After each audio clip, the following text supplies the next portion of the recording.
Monken's back for his 11th season. Back-to-back 6 and 6 years for Monken and Army. The offensive coordinator left the program to take the head coaching job at New Mexico Highlands, which is a D2 program. So the OC is gone. The new guy's name is Cody Worley, but he's been with the Army program for multiple years, so really not much change. We're pretty much same coaching staff back here for Army. Quarterback is back, Bryson Daly. He made 9 starts. He only dropped back to pass 120 times, which is Army as hell. But his stats weren't terrible. I mean, they weren't good, but they weren't bad. 120 pass attempts. I mean, how could you even critique it? Army running backs are kind of tough to track because so many different guys get carries in that offense. But it looks like most of their leading rushers, if not all of them, are back. Right? Yeah, you're right. And like you said, you're never going to see a guy that comes in and puts up crazy stats with Army because they spread it out so well. I mean, you have to because those guys are gassed by the end of the drive anyway, so they have to. Yeah, so so many different backs get touches for Army, but looks like most of them, if not all of them, are back. 4 of 5 offensive linemen are back, which is huge for a program like Army, which obviously is so reliant on running the football. I think the Army offense takes a significant step forward. I don't think we have any reason for it not to get better. They're bringing back the same quarterback, the same backs, most of the same offensive linemen. The OC change isn't a big one. I like the Army offense to take a step forward without a doubt.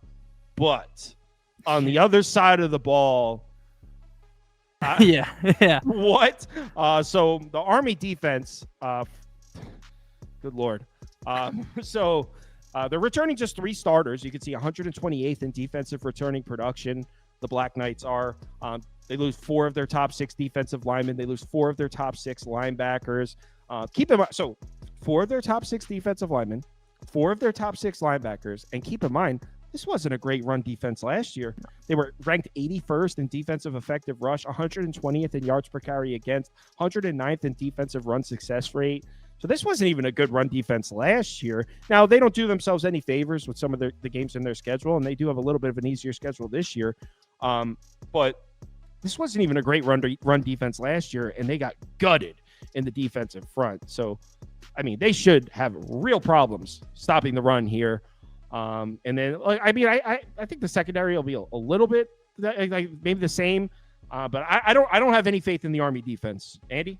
Yeah, I agree. I will say this: they are a academy defense, and I know that seems like a formula, basically how everybody always says. Well, these teams are always so tough, and obviously they're tough. They're doing a lot more than just football, but the idea that just because they are an academy defense, meaning they won't be a pushover, which is how I believe Phil Steele put it, or somebody put it, that this won't be a pushover. Look, they're not adding transfers. They're losing their guys that they've gotten ready. They don't add transfers. They added 1, I think. I think they were the only academy to add 1 too. But they didn't add many. They only added 2 guys. They're basically just saying we need to develop all of these guys to be tough enough and to be good enough defenders. Now going into a conference, which they weren't doing, they were kind of going up against bad teams for a long time in their non-conference. They didn't really do that. But also, you mix all of that together with an offensive style head coach. I don't really get, I don't get why you would just come out in a blanket statement and say, well, because they're an academy defense, I think we should trust them. No, I don't trust them. Their guys aren't talented, and that's just the way that it is. I don't think that this team, I think this is the worst team Army's had in a while. And I think it's the team they needed to be the best because they're moving into the American Conference now. So I think it's a very bad mix for this team. I think they'll score points, though. It's not like the American Conference is loaded up with defenses. I think Army will score some points, but I agree. I don't know how they're making stops, especially on the ground. So I agree. The problem with making a prediction or placing a bet right now is I haven't gone through some of the other teams in the American Conference. So I'm looking at their schedule right now.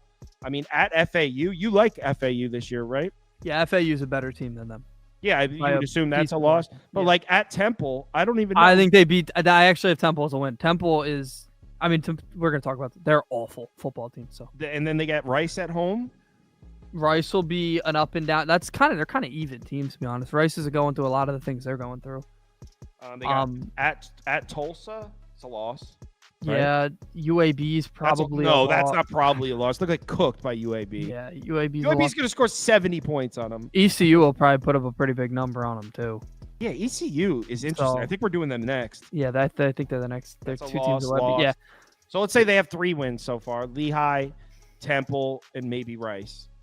Yeah, Air Force is Air Force going to be good? They were Air Force is actually being considered as one of the best teams in the Mountain West, but I really don't see it. So I would say that's a problem. Or they were a problem for about The Air Force was a problem for about 9 games, and then they just completely fell off. I think they were 9-0, and we did a video on them. They lost that game. Okay. Yep, that's exactly what happened. At North Texas, probably a loss, right? Yeah, they're gonna get booked by Notre Dame too. Yeah. So, I mean, it would only be under for me, but I don't know. I haven't looked at enough of these American Conference teams to actually place a bet on this yet. So maybe what we should do is when we finish the American Conference, go back and do the win totals at the end. Yeah. That's what we should do. Yeah, I will say that the same situation that happened last year. I think they could go into Navy with 5 wins. That would be very fortunate. That means they would have pulled an upset. I don't think they beat Navy. So. Yeah. All right, next game. No, I'm not. It would be under or pass. We're not doing it for this one. Charlotte. This is a cool one. Okay. Oh, yeah. Fun team. Unexpected fun team. All right, so Charlotte.